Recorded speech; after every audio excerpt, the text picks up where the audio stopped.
think that they are at the moment facing a real crisis. Meghan and Harry's crisis, completely of their own making. So William is not taking any more crap from Prince Harry and Meghan Markle. William doubles down. According to multiple sources, it's now a matter of when, not if, Prince Harry and Meghan Markle. He's now considering all options, including legal routes, to stop his younger brother, who he views as a treacherous soul these days. More desperate than ever. And I think that they don't know what to do other than to try and come back to Britain and rebuild themselves as some sort of members of the royal family. And it's all gone wrong for her. And Meghan doesn't like things going wrong for her. And Harry has very little to add to the party, but that isn't enough to satisfy him. So I think there's a huge crisis coming, which will redouble all the problems for King Charles and William. They also love to shit talk Meghan Markle. I got one from a welder the other day. No way. He was like, yeah, like I'm in the shop all the time. I used to catch a ton of shit for listening to your show. And then one day I was like, you got to come over here and hear what the Nerve is saying about Meghan Markle. And they were like all into it. Oh, don't mind if we do. Don't mind if I do. Well, you're making me nervous. I want to tell you, in America, a lot of the tabloids are talking about how Harry and Meghan are experiencing difference in their interests and professional paths. Meghan focused on Hollywood, as you just mentioned. Harry was, I think it was at a public function in LA and made no mention of it either. He is the heir to the throne, and I don't think that there are many companies that really want him to be absolutely disgusted by them. I don't think that's a good idea for anybody, and I would hope that if he couldn't do it via legal things, that actually to be very, very sure. You never know. But Harry has no shame about this stuff, Angela, does it? William has reached his limit. After months of public jabs and escalating headlines, he's done absorbing the fallout from Harry and Meghan, because this time, he's not backing down. Behind palace doors, William is weighing every option on the table, yes, even legal ones, to shut down what he sees as a betrayal from his own brother. In William's eyes, this isn't family drama anymore. It's an active threat coming from someone he no longer trusts. He's now considering all options, including legal routes, to stop his younger brother, who he views as a treacherous soul these days, from exploiting Princess Diana for money and allowing Meghan Markle to exploit Princess Diana for money, so she is in some way connected by the public with that amazing woman. Prince William has had enough, and this time, it's not just anger. It's action. No warm-up, no polite preamble. The story detonates immediately with one reality. An heir to the throne is reportedly preparing to involve lawyers against his own brother over their mother's name, and a promise made in grief that now appears to be breaking apart in public. And by Harry and Meghan to mark the 30th anniversary of Diana's death next year, with a major documentary series likely for Netflix, which of course does go against that principal agreement. Diana's 30th anniversary is approaching, and Harry and Meghan are navigating a scaled-back streaming situation after their original deal didn't continue on the same terms. That context matters, because it frames why a Diana project isn't just sentimental, it's strategic. Reports say Harry and Meghan are developing a major documentary centered on Princess Diana, her life, the media pressure, her relationship with the institution, and the emotional impact her death had on her sons. William is said to be prepared to take legal advice over plans by his brother Prince Harry to produce a documentary marking the 30th anniversary of their mother, Princess Diana's death. Project sources have told Radar Online the future king finds the project sickening and deeply depressing and distressing. Their words actually are distressing, I should get that right.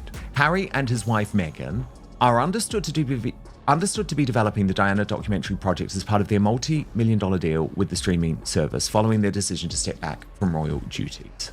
Sources said the film would examine Diana's life, her treatment by the media and the monarchy, And crucially, William is reportedly seeking legal advice about whether he can stop it, because to him, this isn't tribute. It's reopening the most sensitive wound in their family for a global audience. At first glance, some people will ask, what's wrong with a son honoring his mother? The problem is the how and the why now. Revisiting Diana through a commercial production doesn't just tell a story. It monetizes pain, and it drags old fractures between the brothers back into the light. But they already marked a major anniversary together with care and restraint, and afterward, the message was clear. According to insiders, the prospect of revisiting Diana's story in a commercial production has reopened old wounds between the brothers. But one source said Harry, I would argue Meghan, is determined to proceed. Harry is utterly convinced that commemorating his mother is something he has an inherent right to do as her son. Diana's memory would be respected, not endlessly repackaged into content. That promise didn't need signatures to matter. It was the kind of agreement built on shared trauma. Two brothers standing side by side after reliving the hardest chapter of their lives, deciding together where the line would be. In a functional relationship, integrity is the contract. This is what pushes Harry directly into conflict with William. The future king allegedly sees the project as exploitative, not commemorative. In William's mind, turning Diana into marketable streaming material is not just distasteful. It's the kind of thing she would have hated. That's the reason William and Harry produced these two landmark documentaries, one for the BBC, one for ITV, for the 20th anniversary, because that was their option of actually preserving her legacy. That was how they chose to do it. And so to say now that in some way that 20th anniversary documentary was hijacked by the palace is just wrong. They've already done it. Harry is doing this for money. Meghan is doing this for money and clout. Especially if it's being positioned for profit on a massive platform. And now, reports claim William is actively consulting legal advisors to see what can be done, if anything, to stop it. William's anger isn't only about a documentary existing, it's about who's shaping it. The reporting suggests Meghan has a significant behind-the-scenes role, and that detail is what turns frustration into fury. William may privately accept that Harry has a personal claim to speak about Diana, but the idea of Meghan influencing, steering, or benefiting from Diana's legacy is where he feels an intimate boundary is being crossed. To him, it reads less like grief and more like a transaction dressed up as one. There's also a longer runway to this conflict. William actually would be able to do this because, of course, he can appeal to Harry's morality. But does Harry have a sense of morality anymore? I would argue not, after the way that he has trashed his own family for the past 6 years. Legally, does what was a gentleman agreement made in public really mean that Harry could be stopped from doing this? I would be surprised. But this is very interesting reporting from Radar Online, which says that Prince Harry is set to lawyer up on Prince Harry to stop him and Meghan churning out what they describe as a sickening Princess Diana 30th death anniversary doc. And this is all about the fact that Harry is going against an agreement that was made by the brothers at the 20th anniversary of Diana's death to no longer exploit her memory, to stop talking about her for good. Years of comparisons, branding, and public narratives that place Meghan in Diana's shadow, sometimes subtly, sometimes directly. And for William, that's not flattering mythology. It's offensive. Diana was not a storyline, not a strategy, not a template for anyone's image repair. Now we land on the hard truth. Legally, stopping a documentary like this is extremely difficult. Diana was a public figure. Harry is her son. It and broad legal protections make prevention through courts uncertain, meaning legal pressure may function more as leverage than a true block. But law isn't the only force in play. Meghan, is that they have tried to exploit Diana's memory to back up their bid for the destruction of the British royal family. And I repeat, for those of you who believe Harry's narrative, that Diana was highly critical of her husband, King Charles, and yes, publicly made clear that she believed he should never take the throne because he was going to marry this divorcee in Camilla, and that the crown should pass directly to William. But did she ever try and destroy the British monarchy? Absolutely not. Quite the opposite. Another insider said Harry's motivations stem from long-held grievances. Harry has long felt that his mother's life and death have been poorly handled by those meant to protect her. He believes that at critical moments when Diana needed empathy and support, the institution failed to provide it. As a result, he does not see the monarchy as a credible custodian of her legacy and is adamant that her story should be told outside palace structures. Well, you can understand that that is how Harry is going to feel, right? What William does have is something rarer: institutional influence. Streaming companies don't just buy projects. They buy access, relationships, and future cooperation. A private message delivered through the quiet, high-level channels that exist around monarchy and media could carry more weight than any courtroom filing. The real pressure point may be the wider industry web. When it comes to the crown, William was particularly disgusted by the fact that not only did they recreate the death scene, they stored a smashed up version of the car, they made their mum come back to life, they were really creepy in terms of the presentation of Carol Middleton in the drama to suggest that she in some way had conspired with Catherine in order to meet William. So there's a whole load that William doesn't like about the crown. Platforms partner with royal figures, trade on prestige, and protect long-term relationships. And if one streamer passes, another can be approached. Unless William's influence makes the entire marketplace quietly decide this project isn't worth the cost. Emotionally, William's reaction is easy to understand, and yet the legal route still looks thin because nothing formal was signed and the promise was personal, not contractual. So the real question becomes, will William actually follow through with a pressure campaign strong enough to stop this? Because the option exists, and it may be more potent than a lawsuit. And then the story pivots. While all of this simmers behind palace walls, one highly visible moment in America pours gasoline on the narrative.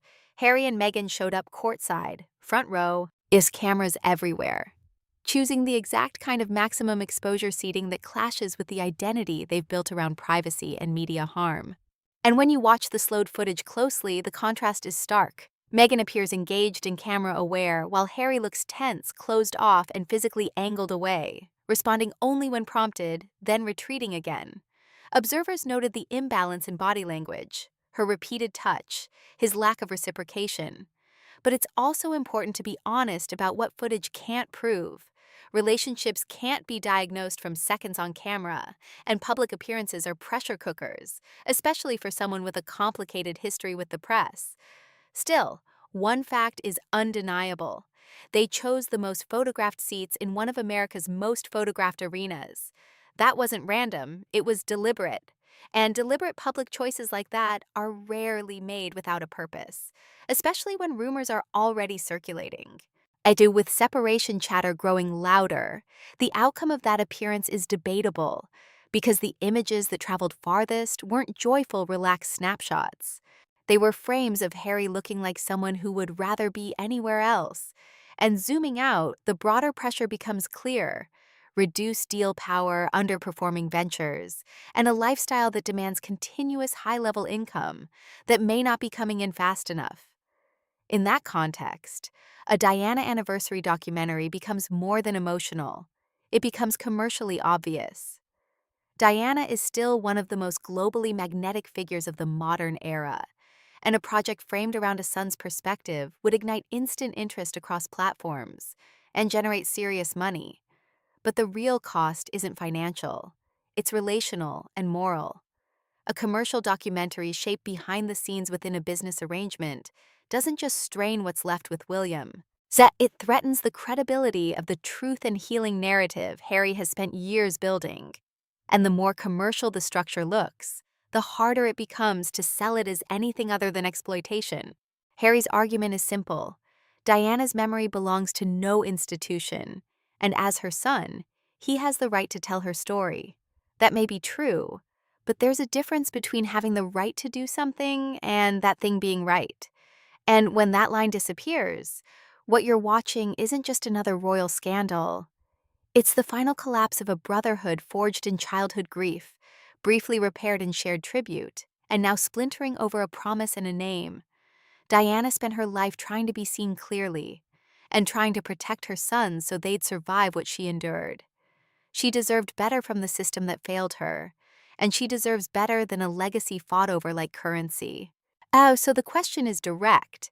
Is Harry truly honoring his mother? Or have money pressures and the chase for relevance swallowed the values he once claimed to defend?